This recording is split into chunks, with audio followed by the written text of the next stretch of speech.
Ciao amici e amiche del segno del leone, benvenuti, io sono Angela e questo è Exoteric World, è così che mi trovate sui social.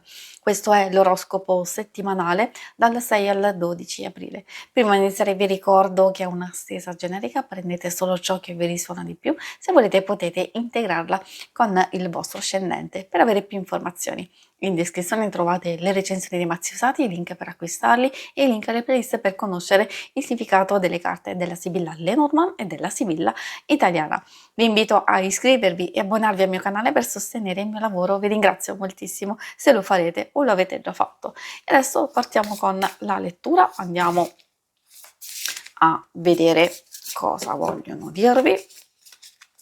Prima di tutto vediamo come andrà la vostra settimana, quindi le energie principali, i segni zodiacali da attenzionare e poi vedremo l'amore, il lavoro e le finanze. Partiamo con la Falce, che è un'energia fortissima, quindi vuol dire che iniziamo la settimana con il desiderio e la voglia di portare in conclusione qualcosa, magari se siamo in ritardo su un lavoro, su un qualcosa da fare, oppure sentiamo che dobbiamo liberarci di un peso, questo è il momento giusto per farlo, perché ci indica quel taglio netto, quella possibilità di prendere decisioni rapide, immediate o di raccogliere le nostre soddisfazioni, di raccogliere i risultati dopo una fase abbastanza faticosa. A volte può anche indicare un cambiamento improvviso da gestire e che quindi come se un qualcosa deve essere assolutamente concluso e tagliato prima di procedere.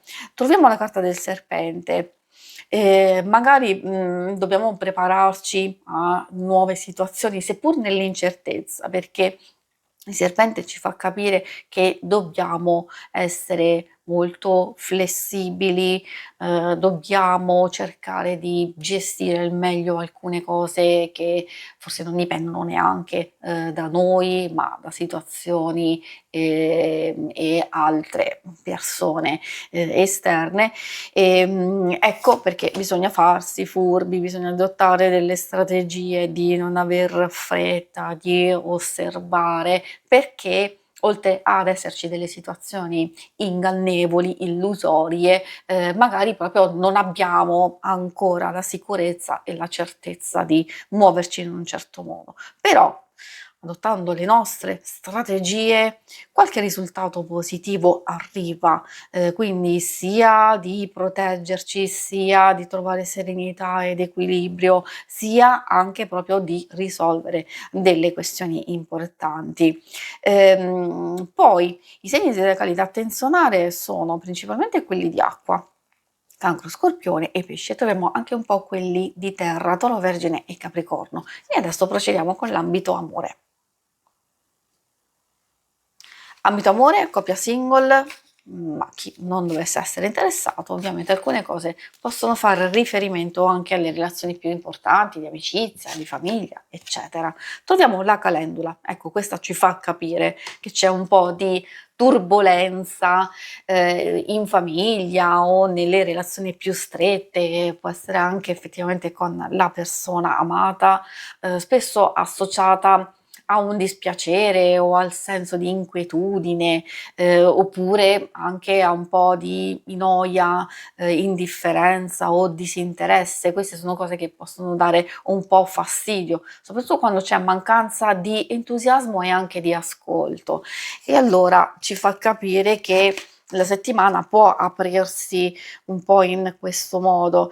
La carta anemone ovviamente porta un qualcosa che sia un cambiamento positivo, però abbastanza veloce, abbastanza fugace, quindi meglio approfittare di un'occasione se volete comunicare, se volete dire qualcosa, oppure anche se ci sono delle questioni da risolvere. Si muove molto in fretta, quindi vuol dire che qualsiasi circostanza può essere favorevole, giusta e adatta per voi, deve essere colta al volo, perché altrimenti si rischia di perderla. E poi troviamo l'oleandro. Si vede una settimana un po' pesantuccia, quindi soprattutto negli affetti, questo in senso generico, ovviamente parlando di amore, in questo caso coppia, vi posso dire che ci sono delle questioni in corso, possono essere vecchie dinamiche, forse per questo arriva la falce a dirci cerchiamo di tagliare quello che non ci serve, non perdiamo tempo in alcune circostanze che portano solo incertezza e conflitto, cerchiamo di muoverci per arrivare a trovare armonia ed equilibrio. Potrebbe essere un po' difficile perché magari ci sono delle circostanze esterne che per voi sono abbastanza faticose e quindi va a riflettersi automaticamente nella coppia, oppure magari ci sono delle tensioni, delle cose che fate fatica a gestire. Per i single magari ci sono quelle vecchie situazioni che non cambiano, magari se c'è una frequentazione al momento non si vede un'evoluzione positiva, magari ci sono dei conflitti, delle cose, varie tipologie di difficoltà che non vi permettono adesso di cambiare in senso positivo. Vuol dire che c'è quello che c'è adesso, scusate, non va a cambiare. Quindi se state aspettando, allora dicono che non ci sono al momento cose interessanti, né come novità né come nuove conoscenze, almeno le informazioni principali sono queste. Vuol dire che siamo trattenuti da un qualcosa che facciamo fatica a gestire. Questo è il significato principale.